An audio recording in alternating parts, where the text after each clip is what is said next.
और इधर अलीराजपुर में एक नाबालिग से गैंगरेप हुआ है। एक नाबालिग समेत 5 लोगों पर गैंगरेप का आरोप है। पीड़िता के घर में ही आरोपियों ने इस घटना को अंजाम दिया।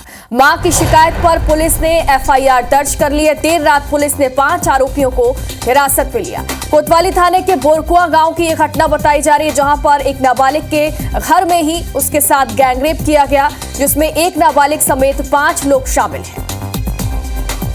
नाबालिग की जो मां है उसने थाने में शिकायत दर्ज कराई है। देर रात पुलिस ने 5 आरोपियों को हिरासत में भी लिया है और अब उनसे पूछताछ की जा रही है।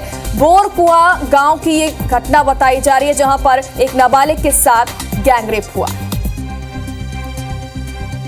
कोतवाली थाने के बोरकुआ गांव की ये घटना है, जहां पर एक नाबालिग के घर में ही उसके साथ 5 लोगों ने मिलकर गैंगरेप किया।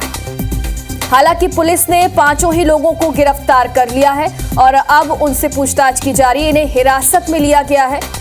कोतवाली थाने के बोरकुआ गांव की यह घटना बताई जा रही है, जहां पर एक नाबालिग के साथ दुष्कर्म किया गया। उसके घर में ही इस घटना को अंजाम दिया गया। पीड़िता ने अपनी मां को इस पूरी घटना की जानकारी दी और इसके बाद शिकायत दर्ज की गई है और पुलिस ने शिकायत के आधार पर 5 लोगों को हिरासत में लिया है और अब उनसे पूछताछ भी हो रही है।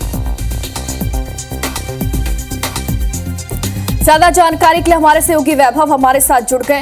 वैभव, बताइए कैसे ये पूरा घटनाक्रम हुआ है? बिल्कुल, देखिए, पूरा जो घटनाक्रम है वो अलीराजपुर की कोतवाली थाना क्षेत्र के बोरकुआ गांव का है, जहां पर ये जो पीड़िता है वो कक्षा 6ठी की छात्रा बताई जा रही है। ये अपने स्कूल से लौटी थी और अपने घर पे अपनी माँ के साथ थी। उसी वक्त जब देर रात कुछ युवक, चूंकि उसकी माँ जो है वो घर पर ही एक दुकान का संचालन करती, तो उस दुकान पर कुछ युवक आए जो बाइक सवार थे। उनमें से 3 युवक घर के अंदर शामिल हुए और फिर जो पीड़िता है उसके साथ उन्होंने दुष्कर्म किया। इतने में जब इसकी सूचना जब मां को पता चली तो मां ने तुरंत 100 डायल पर इसकी सूचना दी। चूंकि मामला बहुत गंभीर था तो पुलिस तुरंत सक्रिय हुई और देर रात पुलिस ने अपनी अलग अलग टीमें इलाके में रवाना की और सुबह कुल 5 आरोपियों को इसमें गिरफ्तार किया है। और जो आरोपी गिरफ्तार हुए उनमें एक जो आरोपी है वो नाबालिग है। अभी फिलहाल पुलिस इस मामले में कुछ ज्यादा जानकारी देने से बच रही है। हालांकि जो पीड़िता की मां है उन्होंने ये जरूर कहा है कि जो युवक थे उन्होंने डरा धमका कर इस पूरी घटना को अंजाम दिया। वैभव, जब ये घटना हुई है तो क्या पीड़िता की मां घर में मौजूद थी?